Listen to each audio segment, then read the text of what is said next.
17 acres, Fergus County, Montana.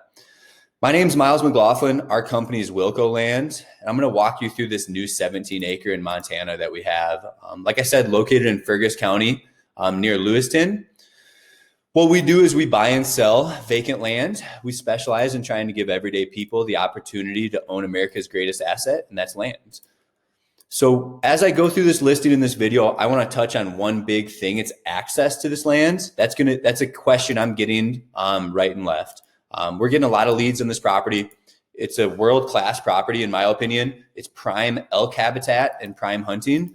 I'll walk you through the listing. I'll show you what I see in the property and explain a little bit more about our business model. So as you can see, we've got a lot of photos on the website.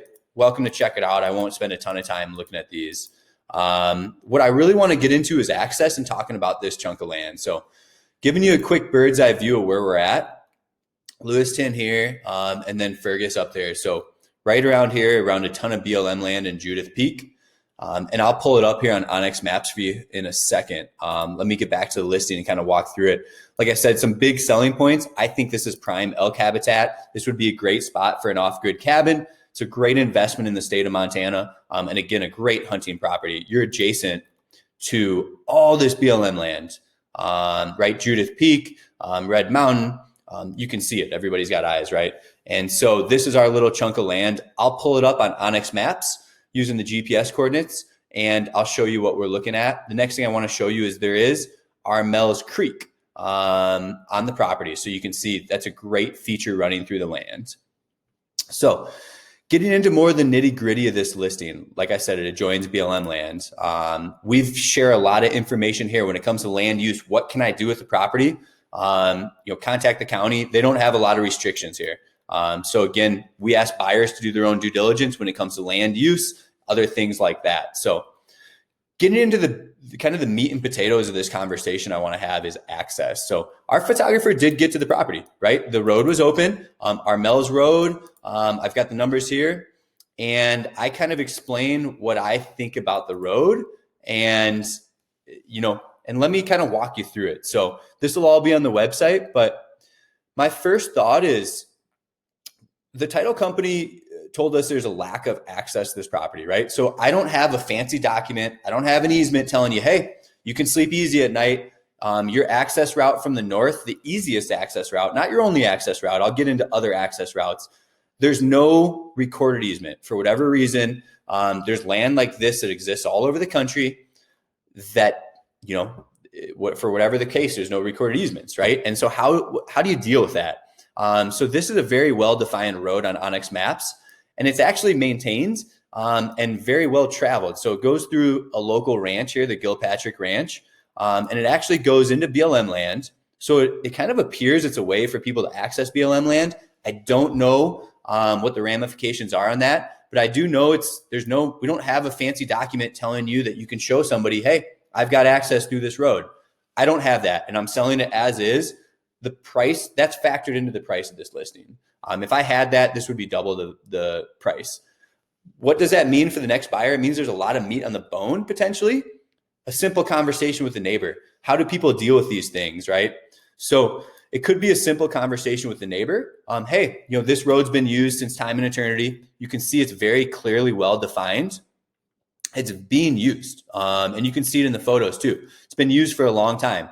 The previous owner of this property who sold it to me had mentioned that he'd been back there many a times, right? So he's used this road. He's had no issues. He was also friends with with this landowner for a long time. And I think the second generation has now taken it over. But there's nothing on record. Back in the day, it was just a handshake deal. It was just, word of mouth, right? And there was never an issue for somebody. So, number one, can you contact an adjacent landowner and figure something out with a handshake deal? You probably never have a problem your whole life. That's a scenario that could play out. Yes.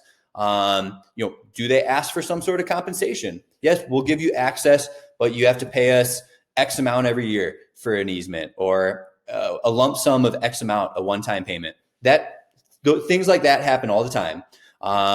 They could say, absolutely no, we're going to put up a gate. Don't ever come back here. That could play out too. What do you do in that situation? I would contact an attorney. I would contact a professional. I do think as a landowner, there are certain rights that you do have. And I think there's a lot of signs that point towards potentially, gaining access back here, whether it's prescriptive easement.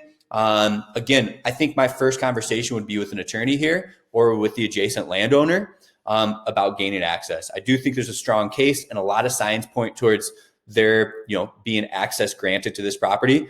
I'm not going to guarantee it. I'm selling this land as is. I want to make that very clear. I'm putting this homework and this project on the next buyer. So I think that adds value to the property. There's meat on the bone for you to figure this out and increase the value of the property a lot, or potentially get a good deal on a property that maybe you're local and can figure out a handshake deal with somebody, right? So that's option number one, touching on that. And we can see this road's very clearly defined. It's being used even further back here.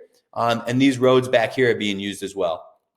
Your next option is actually going to be, a fallback in a worst case scenario.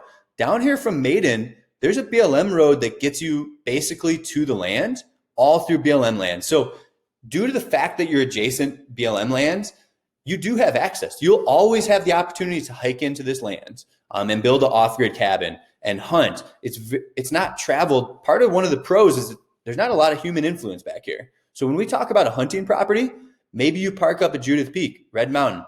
Maybe you park somewhere in here. Maybe you take quads back in here. Whatever the case, maybe you talk with BLM land and they allow you to punch a road back here or grant you an easement. There's a lot of options through this southern access route off Maiden, right? You get as close as you can, you hike in.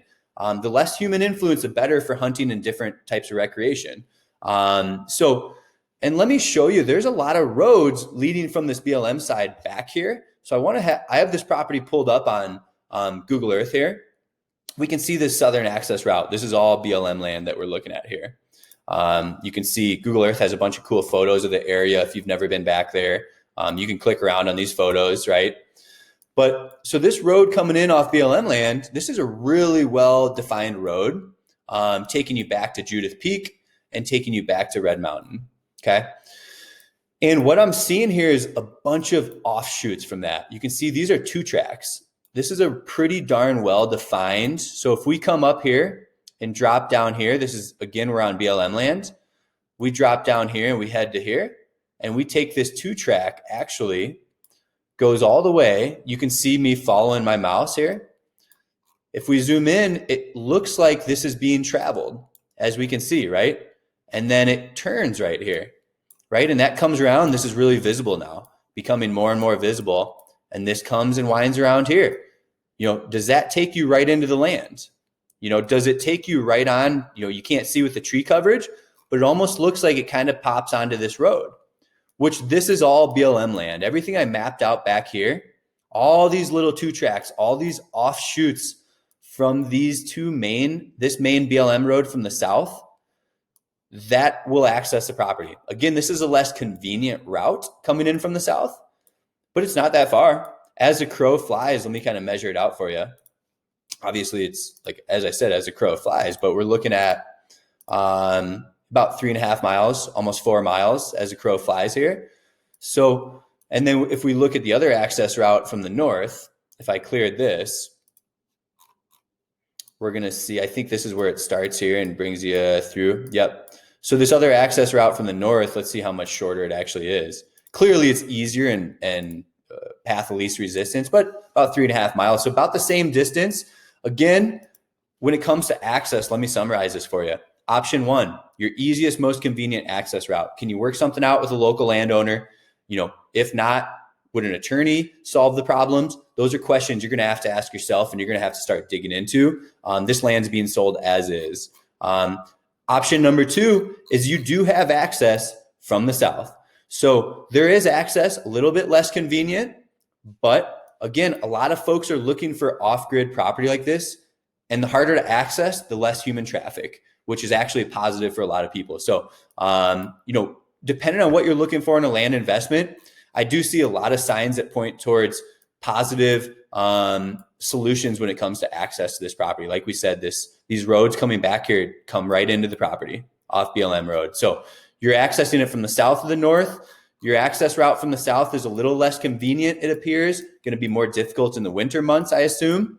But there's no problems with adjacent land ownership. So again, you've got BLM roads coming in from the south, or you've got access from the north, which is going to be a little bit more of a project.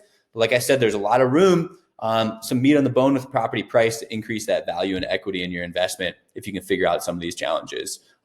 Otherwise, we're looking at a great land investment here. Great terrain. We've got a creek running through it, a lot of flat spaces down here, gently sloping. In terms of elevation, you can see in my bottom right of my screen, we're at 5,000 feet up on this corner here, all the way down to about 4,800 feet elevation. So that's the elevation of this property, anywhere between 5,000 to about 4,800 feet in elevation. Again, great elk habitat. If you get on Google Earth, you want to see more photos of the area, just go ahead and click around. Like I said, world-class investment in Montana. For those interested, let me know. Give me a call. We've got other listings on the website as well in Montana and Western United States. So give us a call, 605-299-5553. Thanks for viewing. If you have any other questions, definitely let me know. My name is Miles and look forward to talking to you.